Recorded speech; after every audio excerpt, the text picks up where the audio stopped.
Hello everyone, welcome back to the channel. And today I'm going to be sharing some comic book art that I've done.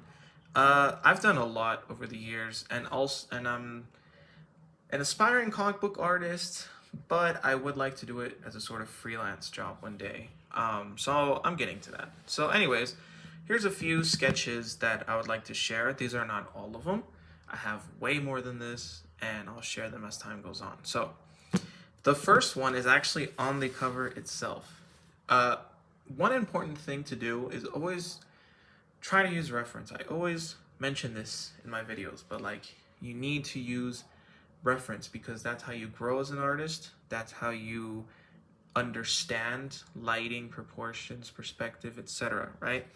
I don't know too much about back muscles as of now. I haven't gotten to that. I do know, but I need to study more of it. So I use this reference of this very muscly built woman um, to see where the clavicle and I'm sorry, the scapula and the deltoid muscles and bicep and tricep and all that would go.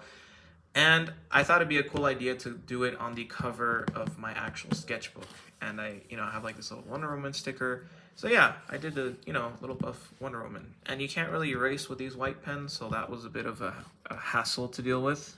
So yeah, the first sketch I'd like to share, well, I guess the second one, is this one. This is an original character, just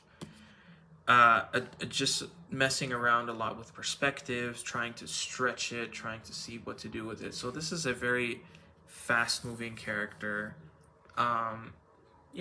Has some lightning, kind of effects just to show that the speed that he's going to travel. Maybe some lightning, maybe some fire added to it.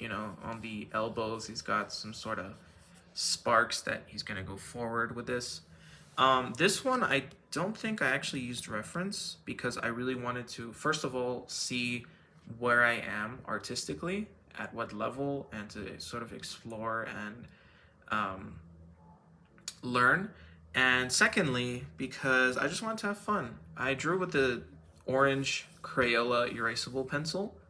Those are very good for sketching. If you ever just want to sketch with some kind of pencil that you can erase but is colored, I would probably recommend one of those. And they're kind of waxy, so they're not so easy to smudge. So I think that's a pretty good idea. And yeah, this one is another original character I made. I believe also without reference. However, I did take a really long time on this. I took actually so long that I didn't even get to finish the buildings in the background. I just took quite some time, and hopefully the camera focuses because it has unfocused. There we go. So yeah, here we have this sort of dress that she has. She is suffering. She's in pain. The proportions are a bit off. For example, the eyes, like I did the face as if it were like very spread out, almost like a balloon that was added a little bit too much air. So therefore the eyes got spread more than some people do have these proportions, but that wasn't the intent. However, I think it looks cool though, but I think it doesn't make sense that the eye is this close to the literal edge of the head, because how would the eye be on the side, right? These are just things that I sort of learn with time. And but yeah, and an interesting thing about and I did this with just a regular number 2 pencil, which is why it took even longer, because I had to like really get these lines going and sort of add to that. And yeah, I made sure to add the clavicle, the sternocleidomastoid, very long name for that muscle on the neck. I tried to go as much as I could to a comic book style, which is hard for me to do because I am a realism artist, and for me, not adding more details is hard. And with comic book art, more is less as far as shading goes, because you have to make sure that the shading has a certain aesthetic that it's easy to read, and it's also very extreme and dramatic with the lighting and shadow. So that's something you have to consider when you do comic book art.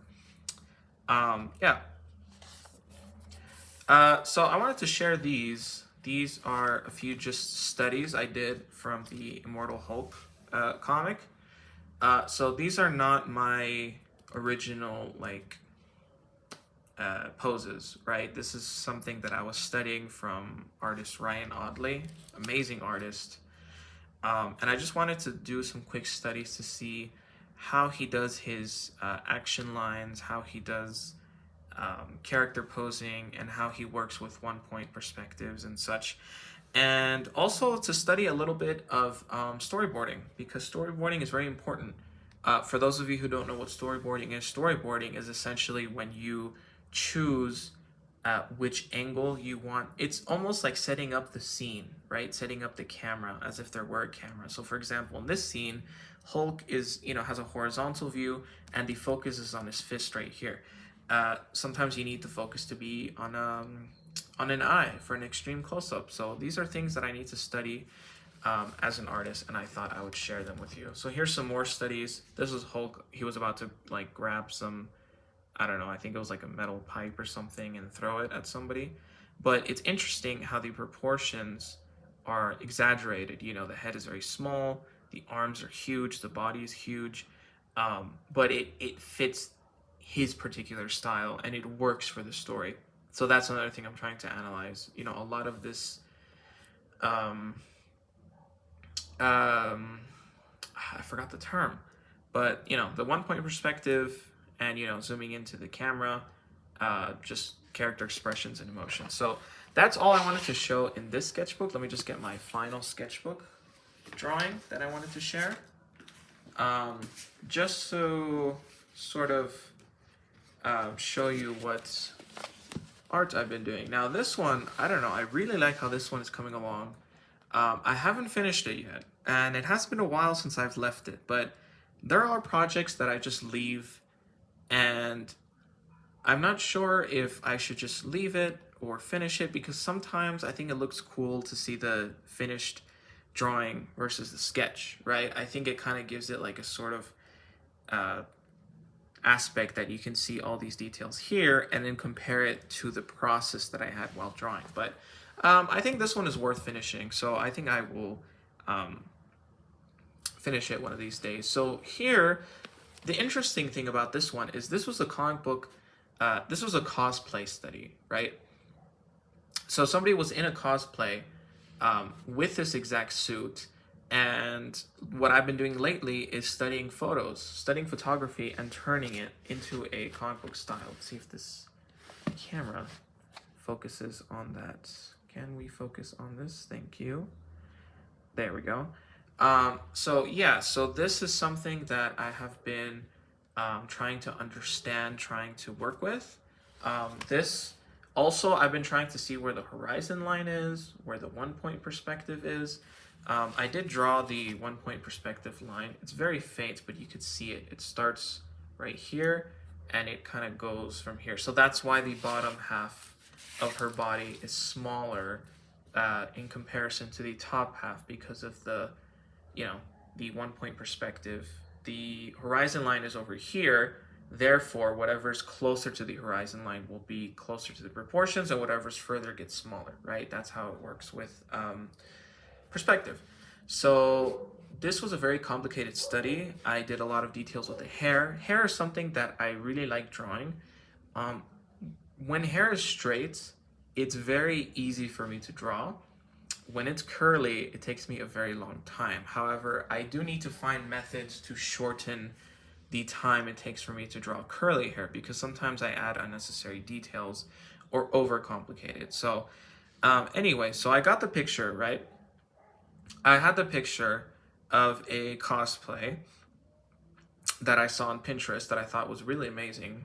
And I thought, okay, let me study this picture and turn it into comic book style, because there was a lot of shading and such. So again, less is more. So I did put a lot of detail. However, I tried not to fill in these white parts with even more detail because I am just somebody that I'm a bit too much of a perfectionist. I add too much detail when and then that makes me not finish a drawing, and even more than that, it just makes me turn it into realism again instead of it being a comic book study.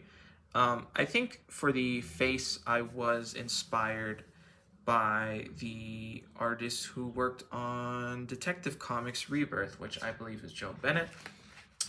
Because there's two artists that I really like that have very similar art styles, and I can't pinpoint who is who. But I do believe that I subconsciously was inspired by Joe Bennett when I drew the face. And for the final comic book study, comic book arts that I have is this one. This was just a quick sort of another original character that I just made. Nothing really, unique about this character exactly.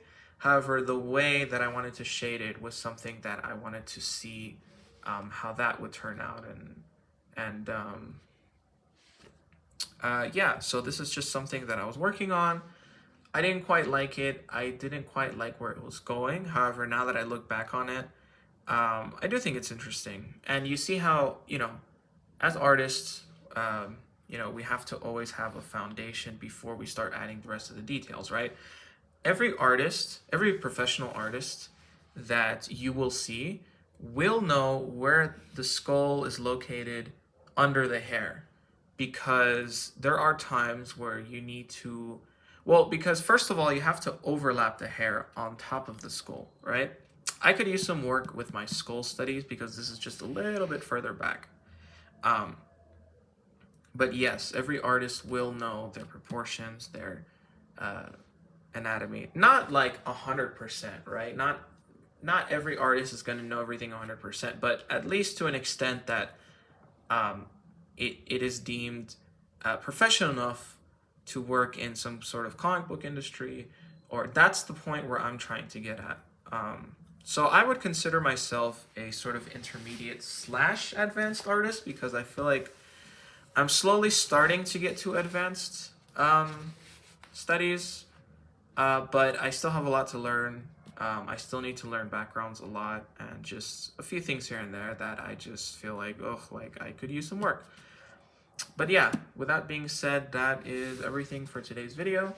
Thank you for watching. If you like this content, be sure to like and subscribe, and you can leave a comment on what you would like to see next. I can also do drawing tutorials. I can give tips and tricks. Again, I am not a super advanced artist, so there are limits to what I can teach. However, I do know enough to teach certain things. So yeah, thank you for watching, and I'll see you next time.